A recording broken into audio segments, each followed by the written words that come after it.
Finn Henry, a boy, admired for his intelligence, trusted by his family, and loved by his community, hid a darkness so chilling that it would make him the most evil son in UK history. Finn Henry was born in a quiet, seemingly peaceful town in the United Kingdom, a place where everyone knew everyone, and nothing much ever happened. From the outside, the Henry family looked perfect. His father, a highly respected lawyer, was known for his intelligence and calm demeanor, while his mother, a devoted schoolteacher, was admired for her patience and kindness. Their home was always neat and welcoming, with freshly mowed lawns and tidy flower beds. Friends and neighbors often praised the Henrys for raising their only son so well, describing Finn as polite, well-mannered, and unusually thoughtful for his age. On the surface, it was the kind of childhood many parents would envy, a life free of obvious trouble or worry. But behind closed doors, the picture was far from perfect. Subtle tensions and oddities began to emerge almost from the start. Finn, even as a small child, displayed behaviors that unsettled those who noticed them closely. While other children were content to play games or explore nature, Finn seemed fascinated by control and secrecy. Small, seemingly harmless incidents, like the time a neighborhood cat disappeared and was later found, injured, were dismissed by adults as simple accidents or the quirks of a curious child. Yet these early actions hinted at something darker, a pattern that nobody fully understood. His parents, absorbed in their careers and daily routines, often overlooked warning signs, interpreting Finn's peculiar interests as harmless eccentricity. As he grew, Finn's charm became his most powerful tool. At school, he was the student teachers loved, intelligent, obedient, and articulate beyond his years. He could answer any question with precision, always attentive, always polite. Yet outside the classroom, his curiosity took strange and unsettling directions. He began collecting unusual objects, carefully arranging them in secret drawers or hidden corners of his room. These were not ordinary childhood collections. Old knives, photographs of strangers, and journals filled with detailed accounts of imagined events hinted at a mind preoccupied with power and control. He kept meticulous records of his thoughts and actions, though his parents remained unaware, believing he was simply disciplined and organized. Neighbors occasionally noticed Finn's oddities.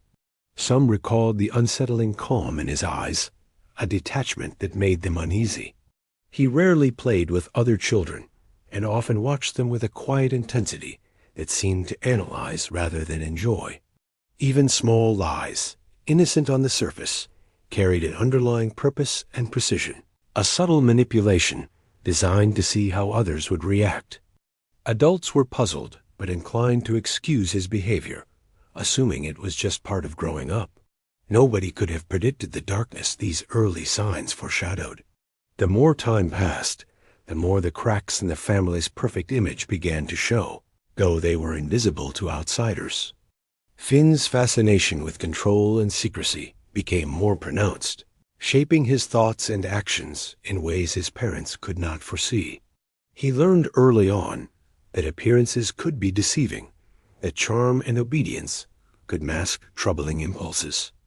By the time he reached the brink of adolescence, these early inclinations had grown into a quiet obsession, a hidden side of him that was entirely separate from the polite, intelligent boy everyone saw.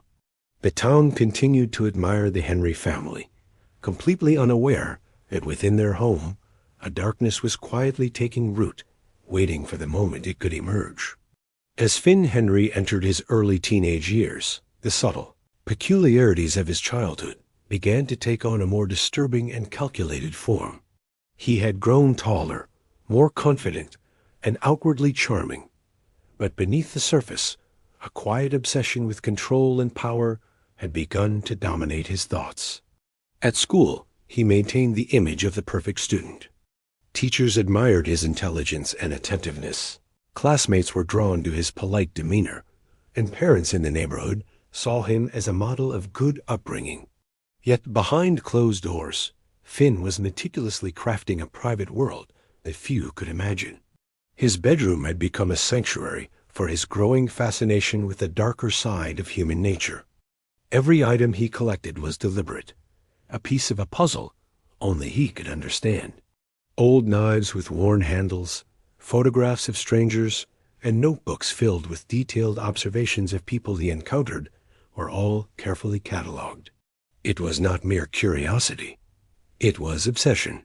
He analyzed patterns, studied behavior, and documented even minor reactions to see how people could be influenced or manipulated. His fascination with control was not just a passing phase. It had become an essential part of who he was. Socially, Finn perfected the art of concealment. He became a master at presenting one face to the world while keeping his true impulses hidden. In public, he was the polite, intelligent, and trustworthy teenager everyone expected him to be. In private, he allowed himself the freedom to explore thoughts and actions that were calculated, methodical, and unsettling. He would spend hours alone, disappearing into his own mind, planning, imagining, and testing ideas without ever leaving a trace of his intentions. His parents noticed his isolation, but dismissed it as a sign of a focused, studious child. To them, Finn's solitude was simply part of his disciplined nature, nothing more. During this time, Finn began to experiment with minor acts that gave him a sense of power. He would manipulate small situations at school to his advantage, orchestrating events so that others would unknowingly follow his direction. It was never about getting caught. The thrill came from seeing the invisible strings he could pull, the silent control he could exert without anyone realizing it.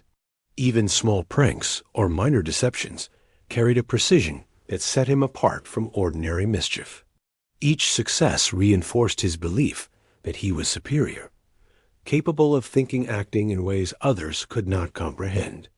Neighbors and family friends sometimes noticed hints of his strange behavior. They spoke in hushed tones about the eerie calm in his eyes or the unsettling intensity with which he observed the world. Some were disturbed, but most were reassured by his outward charm and intelligence. Finn understood this well. He had learned that people rarely look beyond appearances. He had discovered the power of secrecy and the advantage of hiding his true self behind a mask of normalcy. By the time Finn reached mid-adolescence, the obsession that had quietly grown during his childhood had become an all-consuming force. He no longer acted impulsively. Every action was deliberate, every thought a step toward a larger, hidden plan. A combination of intelligence, charm, and a growing fascination with manipulation made him increasingly dangerous. Nobody could have guessed that beneath the polite exterior, a mind was developing that would one day commit acts of unimaginable cruelty. In his world, control was everything, and Finn Henry was learning how to wield it with precision, patience, and ruthless determination, setting the stage for the crimes that would soon shock the nation. By the time Finn Henry reached his later teenage years, the carefully constructed mask of charm and obedience he wore for the world had become a tool for far darker purposes. The quiet town that had once admired the Henry family for their politeness and success was about to witness an event that would shatter the illusion of innocence forever. The first crime was subtle, almost invisible at first, but it marked the beginning of a chilling pattern that would come to define Finn's life. It started with the disappearance of a neighbor's beloved pet. The animal had been a small dog, friendly and well-loved by the entire block. One morning, it was simply gone. Finn had been seen lingering near the neighbor's garden the day before, ostensibly watching the flowers grow or reading a book under a tree. No one thought to suspect him. Hours later, the dog was found dead in a secluded part of the nearby woods. And though the circumstances were mysterious, there was no direct evidence pointing to any individual. Authorities assumed it was a tragic accident, and the case was quietly closed. Finn's parents expressed shock and sorrow like everyone else, but beneath their grief, Finn felt a growing thrill. He had orchestrated the entire event with precision, learning for the first time the intoxicating power of being able to act without consequence. The act itself was revealing. Finn's attention to detail was extraordinary. There were no fingerprints, no stray hairs, nothing that could be traced back to him. He had studied the environment for days, noting when neighbors left for work, when the streets were quiet, and how easily an incident could be made to look accidental. It was not just a crime. It was a demonstration of skill and foresight, an exercise in patience and control. The exhilaration he felt at successfully executing it would haunt him for the rest of his life, fueling a compulsion that would escalate with terrifying speed. After the incident, Finn returned to his normal routines as if nothing had happened. He attended school, helped his parents around the house, and continued to be the polite, well-behaved son everyone admired. This duality, the ability to perform kindness and cruelty almost simultaneously, became a hallmark of his personality. It made him unpredictable, dangerous, and almost impossible to detect. People were charmed by him. They trusted him implicitly. That trust would be his greatest weapon in the years to come. Even as the town tried to move past the mysterious death, a few subtle signs hinted that something was deeply wrong. Friends of the family noted the quiet intensity in Finn's eyes, the way he seemed to observe everything with an almost clinical precision. Small lies became tools, minor manipulations became games, and each successful act of deception strengthened his sense of superiority. It was clear that Finn was not just a troubled teenager. He was someone learning how to manipulate the world with methodical care. The first crime was only the beginning, but it set the tone for everything that followed. Finn's fascination with control had moved from thought into action, and he discovered the intoxicating thrill of secrecy, the power of acting without accountability. For the quiet town, it was a mystery easily dismissed. For Finn, it was the opening act of a life that would soon be defined by manipulation, cruelty, and an ever-growing obsession with the darkness lurking within him. By the end of that first crime, one thing was certain. The boy everyone thought they knew was only the beginning of something far more sinister.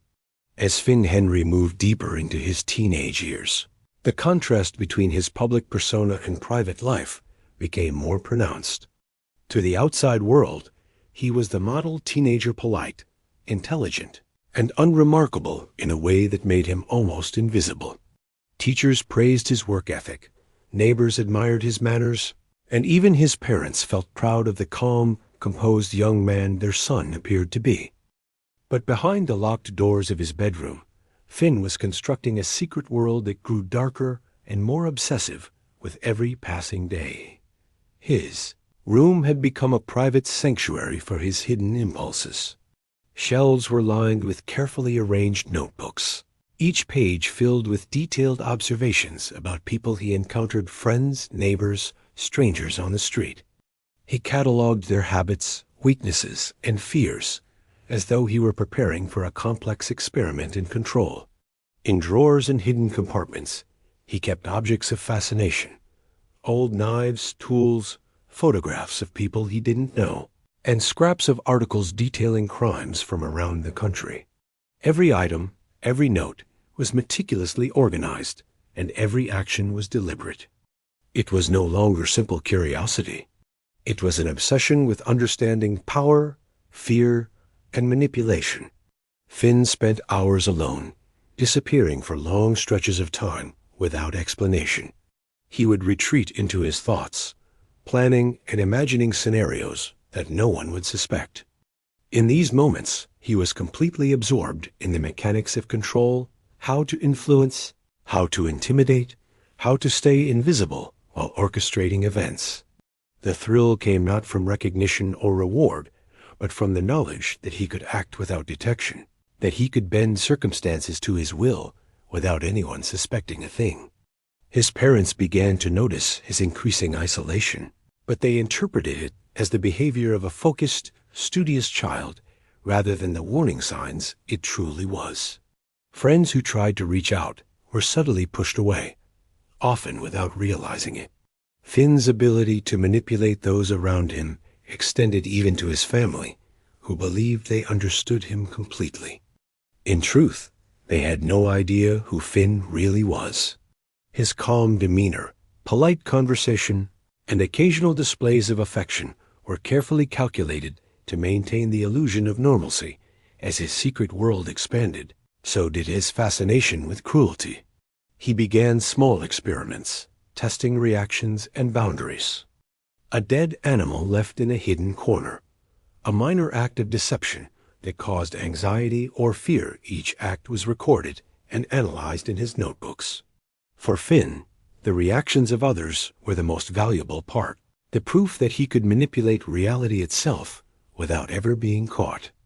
The line between fantasy and action grew thinner, and his imagination became a blueprint for more significant acts to come. By the time he reached the cusp of adulthood, Finn had mastered the art of duality. He could present the perfect image to the world while indulging in obsessions and dark thoughts in complete secrecy. He had learned the power of invisibility, the thrill of deception, and the intoxicating sense of control over others.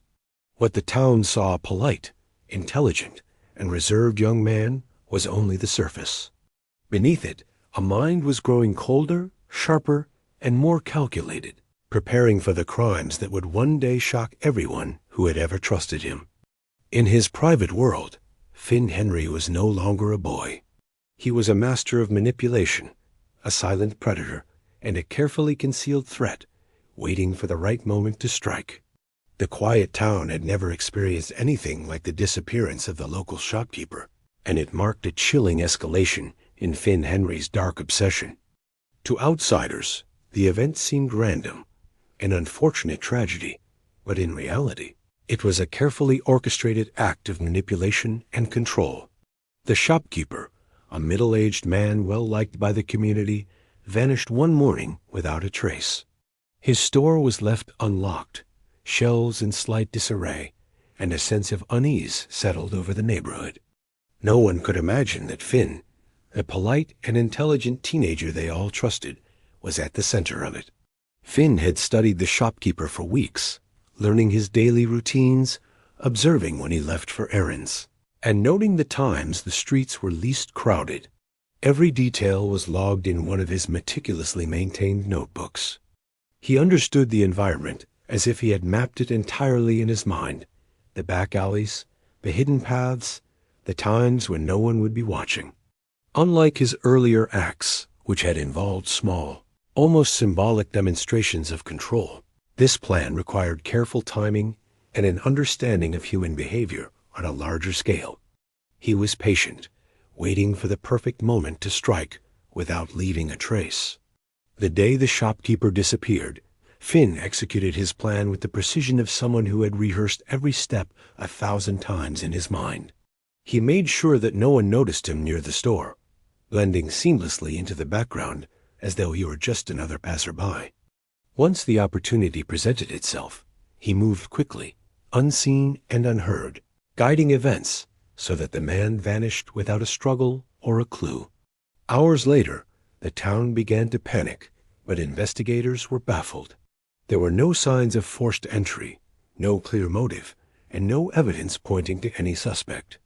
Finn's careful preparation had ensured that he remained invisible, untouchable, and entirely unsuspected. As the investigation unfolded, subtle patterns began to emerge, though no one yet connected them to Finn.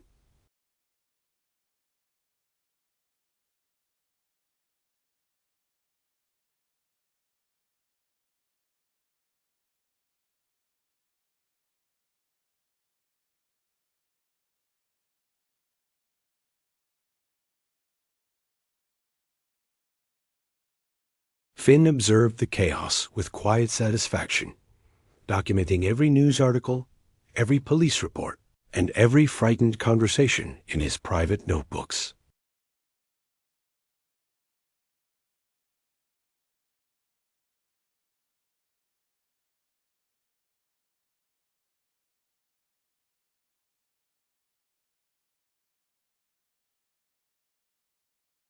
Yet Finn's parents remained blind to his involvement, trusting the polite, obedient son they had raised. He continued to maintain his façade flawlessly, helping around the house, studying, and speaking with the same charm and precision he always had. Behind this veneer, however, his mind was consumed with planning, analyzing, and imagining what would come next. The incident demonstrated not just Finn's growing capability for cruelty, but also his understanding of the human psyche. He had learned that fear could be orchestrated without leaving evidence, that appearances could deceive, and that the right combination of patience, observation, and manipulation could grant him almost total control. The disappearance of the shopkeeper was not just a crime, it was a statement, a demonstration of the power that Finn now wielded silently, and a warning that the darkness within him was growing stronger with each passing day. As the weeks passed after the disappearance of the shopkeeper, the local authorities began to sense that something unusual was happening in the town. Minor incidents, lost pets, strange break-ins, and unexplained thefts started forming a pattern that was difficult to ignore. Investigators noted the precision of these acts and the lack of evidence linking them to any outsider. Each case seemed calculated, almost rehearsed, as if the person responsible knew exactly how to avoid detection. Slowly, an unsettling thought began to creep into the minds of the police. Perhaps the disturbances were not random at all. Unbeknownst to them, Finn Henry had been observing every step of the investigation with meticulous care. He kept detailed notes on police movements, witness statements, and news reports. Every assumption the authorities made, every lead they followed, was documented and analyzed. Finn's ability to anticipate human behavior gave him a chilling advantage. He understood that fear, suspicion, and distraction could be manipulated to protect him from discovery. Even as detectives questioned neighbors and examined crime scenes, Finn stayed one step ahead, blending into his environment as the charming, obedient teenager everyone believed him to be. As the investigation progressed, certain patterns began to emerge. The authorities noticed similarities in the timing and method of the incidents. Each event occurred when the streets were quiet, when few people were around, and when witnesses were unlikely to notice anything unusual.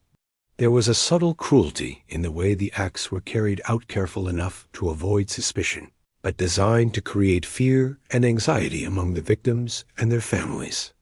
Though no one had yet considered Finn as a suspect, the meticulousness of these crimes suggested a mind capable of calculated, deliberate action.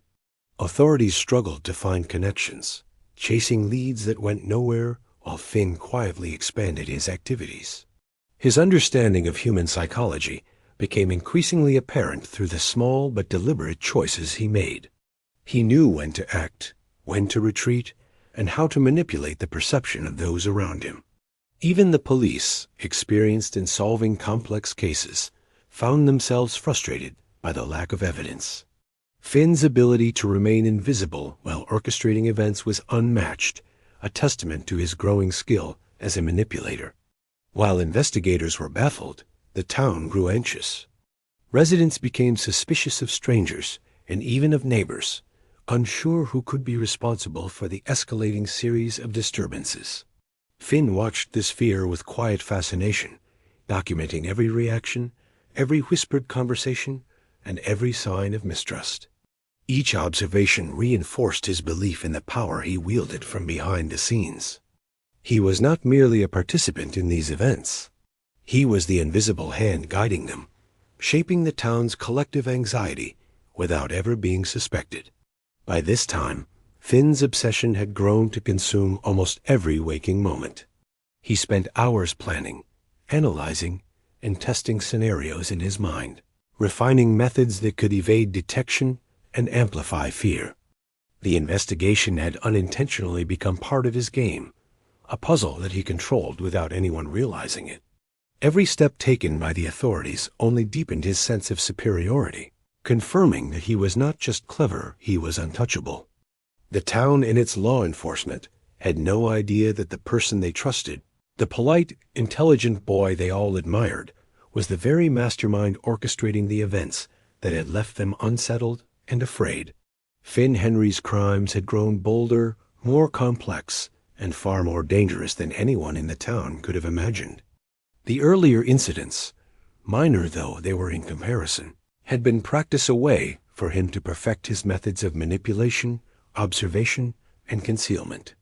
By the time he set his sights on a wealthy local family, Finn's mind had evolved into something frighteningly precise. He no longer needed to experiment or plan cautiously. He had learned the rhythms of human behavior, the weaknesses of those around him, and the limits of suspicion. Every move was calculated, every decision deliberate, and every step carefully concealed beneath the mask of a polite, intelligent young man. The family he chose was respected and well known in the town, with a home that was both prominent and secluded enough for his plans to unfold without interference. Finn had spent weeks, possibly months, observing them, noting schedules, habits, and patterns of behavior. He knew exactly when the parents were at work, when the children left for school, and when the property was most vulnerable.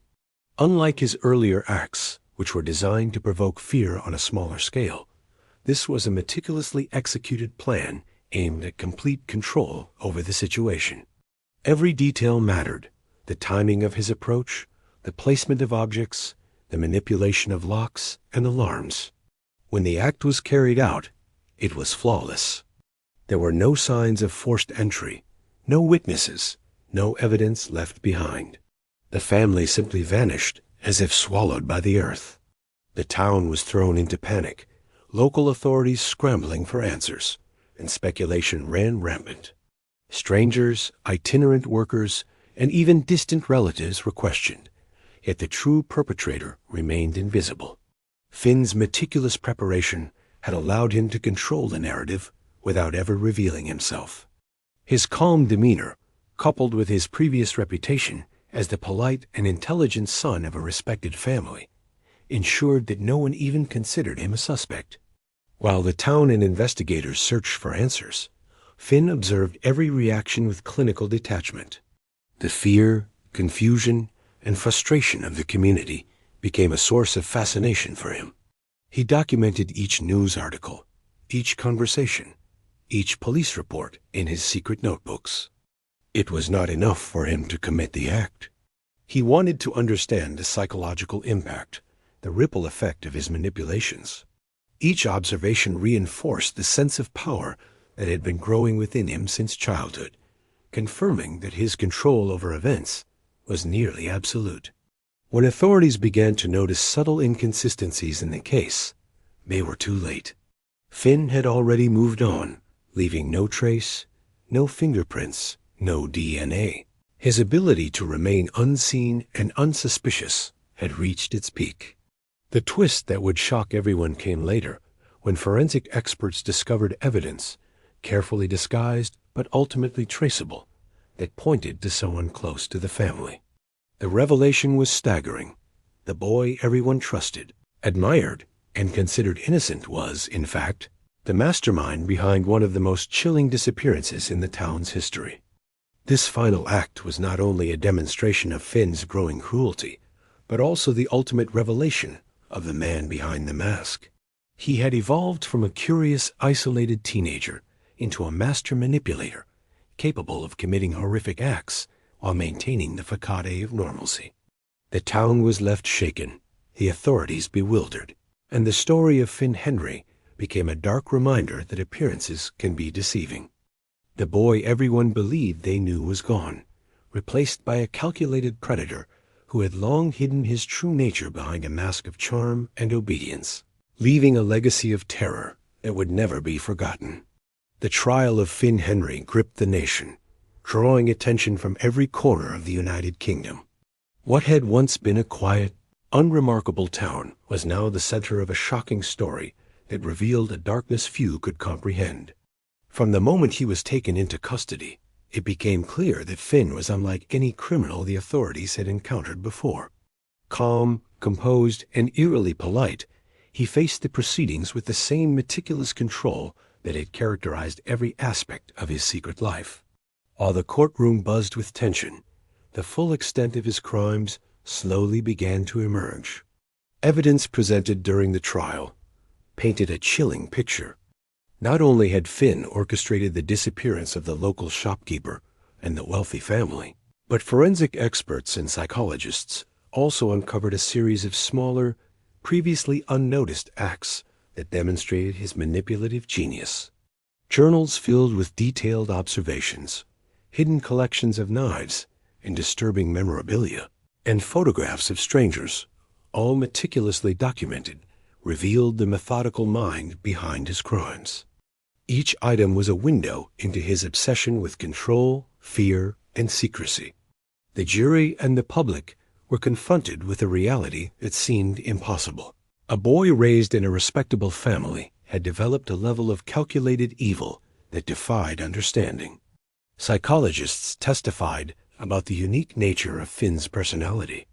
They described him as a master manipulator, capable of hiding his true self while exploiting the weaknesses of those around him. His early fascination with control, combined with his intelligence and charm, had allowed him to avoid detection for years. Experts explained how his ability to appear normal, even virtuous, made him especially dangerous, allowing him to operate undetected while building a psychological grip on the town. For many, it was a revelation that challenged the way they had understood human behavior, trust, and morality. The trial also highlighted the emotional toll on the victims' families and the community. Parents, friends, and neighbors spoke of shock, grief, and disbelief. The sense of betrayal was almost unbearable. The boy they had trusted, admired, and even loved was the very person responsible for unimaginable suffering. Media coverage captured every moment, broadcasting images of Finn calmly walking into the courtroom, his expression unreadable, while families struggled to comprehend the reality of his actions. The town's sense of security, once taken for granted, had been shattered, replaced by fear and suspicion that lingered long after the trial concluded. When the verdict was finally delivered, Finn Henry was sentenced to life imprisonment without the possibility of parole. The courtroom was silent, the gravity of the decision sinking in. For the public, it was a moment of closure, but for historians, psychologists, and criminologists, it became a case study in the nature of hidden evil. Finn's life served as a stark reminder that appearances can be deceiving, that darkness can lurk beneath the most ordinary facades, and that human behavior is often more complex than it seems. Even behind bars, Finn remained composed, continuing to observe the world with the same cold, calculated curiosity that had defined his life. His story would endure as a chilling testament to the dangers of underestimating what lies beneath the surface, a lesson etched into the history of the United Kingdom. The boy, once seen as polite and intelligent, had become a symbol of hidden malevolence, a figure whose actions would haunt the memories of all who had believed they truly knew him. Finn Henry had secured his place in history, not as a child of promise, but as the most evil son the UK had ever known.